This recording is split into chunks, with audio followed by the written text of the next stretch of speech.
Hello everyone, this is my mini vlog attending Pakus Ganay 2026 at Nemsu Lianga Campus. So diri makita nato nga na-prepare na ang atong mga players representing their different departments. Dula day ini is ML o kini representing ni sa BSBA FM, sila magdula sa Code M Boys. After sa ilang dula is nagbiyahe mi sa ako ang body para magtanog dula na pod og basketball dito sa Bayasan Gym.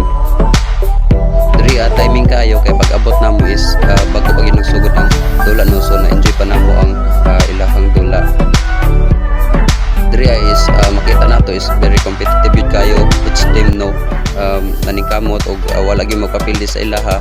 Og congratulations po dai sa Sifas kay kini ang dula sila ang nakadaog.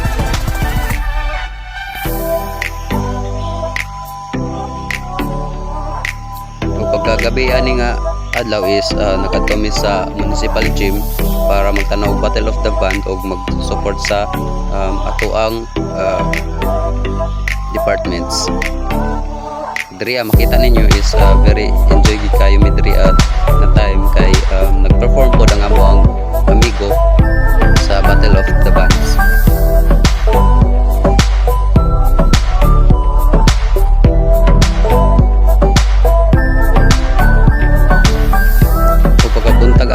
Nagpuban ako sa Kuwag Body para tanaw og laing events sa school. Diri nakita na ko ang classmate ug nangutana mi kung nagsugod na ba ang volleyball FM ug ingon niya nga wala pa.